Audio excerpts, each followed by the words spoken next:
Bonsoir mes chers élèves de troisième année collégiale.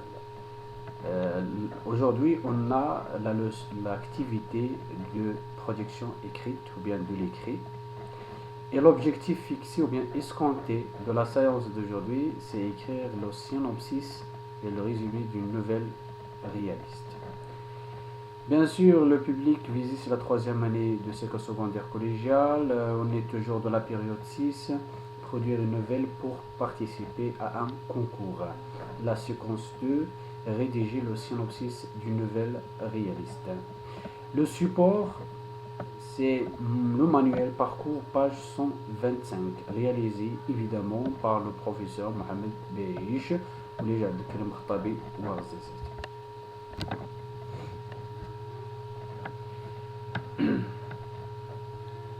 Avant d'entamer et de commencer notre séance, je préfère de faire, on préfère, j'aimerais faire un petit rappel. Je vous pose cette question, essayez de répondre à cette question. Qu'est-ce qu'un synopsis? Avant d'écrire le synopsis, on doit tout d'abord savoir qu'est-ce qu'un synopsis.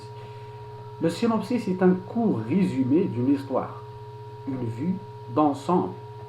Sur le plan de la nouvelle, sont les grandes lignes, c'est un abrégé, sur les résumés de chaque étape de la structure narrative. C'est-à-dire, le synopsis c'est un résumé. C'est-à-dire, on va dire tout simplement les grandes lignes, les grandes idées de notre histoire, de notre nouvelle. On ne va pas entrer dans les détails. On ne va pas relater et raconter les détails. On va dire tout simplement ce qu'on va faire, c'est comme un plan. C'est comme un plan de notre histoire. S'entraîner, on va passer maintenant à l'application et à la pratique. Commençons par la consigne. On te donne des indications suivantes, écris le synopsis d'une nouvelle réaliste. C'est-à-dire, on va nous baser sur ces trois indications et on va écrire le synopsis d'une nouvelle. Tout d'abord, tu dois précise les circonstances de l'histoire, c'est-à-dire le lieu et le temps, où et quand se passe l'histoire. Deuxièmement, tu vas choisir les personnages. Chaque histoire, chaque nouvelle utilise ou bien exige des personnages, c'est-à-dire on doit utiliser les personnages, le héros, le personnage principal et le personnage secondaire. Rédige le synopsis en complétant le tableau suivant, c'est-à-dire à l'aide de ce tableau, on va écrire deux premières indications, on va écrire le synopsis de notre nouvelle. Comme vous voyez, ce tableau contient évidemment la structure narrative et le synopsis proposé. N'importe quelle nouvelle, ou bien récit en général, et doit suivre ce schéma-là, cette structure narrative, c'est-à-dire la situation initiale, l'événement perturbateur, les péripéties, le dénouement et la situation finale. On a déjà expliqué la structure narrative dans l'une des leçons dernières ou bien précédentes. Le synopsis proposé, c'est-à-dire on va résumer à les étapes de la structure narrative. Voici la réponse, si je retiens la réponse. Les circonstances, le lieu c'est la maison, moi j'ai choisi la maison. Le temps c'est un soir. Les personnages choisis, Hamid, ses parents, une petite souris. Mon synopsis, voilà, on a évidemment on a proposé les deux premières indications. Passons maintenant au synopsis. La structure narrative, comme on a dit, la situation initiale. Un soir, vous savez, c'est le temps. Hamid était seul à la maison. Ici, on a indiqué le lieu. La situation initiale présente le temps et le lieu, c'est la maison. Le personnage principal, c'est Hamid. Et parfois, on décrit le personnage était seul. Hamid était seul.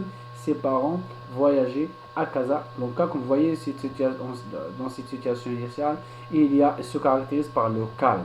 Il n'y a pas ni problème ni rien. L'événement perturbateur. Et cette étape toujours commence par une expression qui indique une action soudaine, une action brusque. Par exemple, tout à coup, soudain, soudainement, brusquement. Et qu'on voyait suivi d'un verbe conjugué au passé simple et qui indique une action soudaine, une action inattendue, imprévue. Elle a entendu un bruit effrayant et bizarre. Et c'est ça le problème ici. Comme on a dit dans cette étape, il y a un problème qui va changer le calme de la situation initiale. Hamid, il était seul à la maison, il n'avait ni problème ni rien. Mais tout à coup, il entendait un bruit effrayant qui fait peur et bizarre.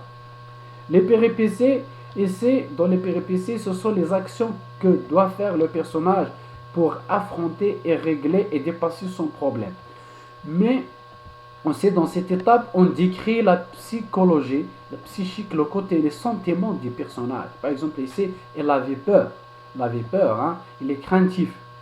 Il était désemparé. Il était désemparé, c'est-à-dire il ne sait pas que faire, que dire, etc. Il était inquiet. Il sortait rapidement de sa chambre. Vous voyez, donc, tout ça, ce sont des actions courtes. Hein? Il cherche la source du bruit, la source d'où vient ce bruit.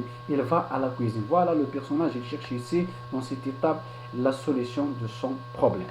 Le dénouement, tout simplement, dans cette étape, on trouve la solution. Le héros trouve la solution, il règle là son problème. On peut commencer cette étape par heureusement, il trouva une petite souris qui mangeait un morceau du pain dans la cuisine. Donc vous voyez ici, donc Hamid a trouvé d'où vient la source. C'était tout simplement une petite souris qui claquait avec ses dents un morceau de pain. La situation finale, Hamid revint à sa chambre et essaya de dormir. Il revint calmement à sa chambre et dormit. Donc vous voyez maintenant comment écrire le synopsis d'une nouvelle. Comme vous voyez ici, on n'a pas entré tant dans les détails. On a juste donné les grandes lignes, la situation initiale, l'événement perturbateur et les péripéties. Ensuite, on a passé au dénouement et à la situation finale. Ma leçon touche à sa fin. Merci pour votre attention. On se verra en prochaine vidéo.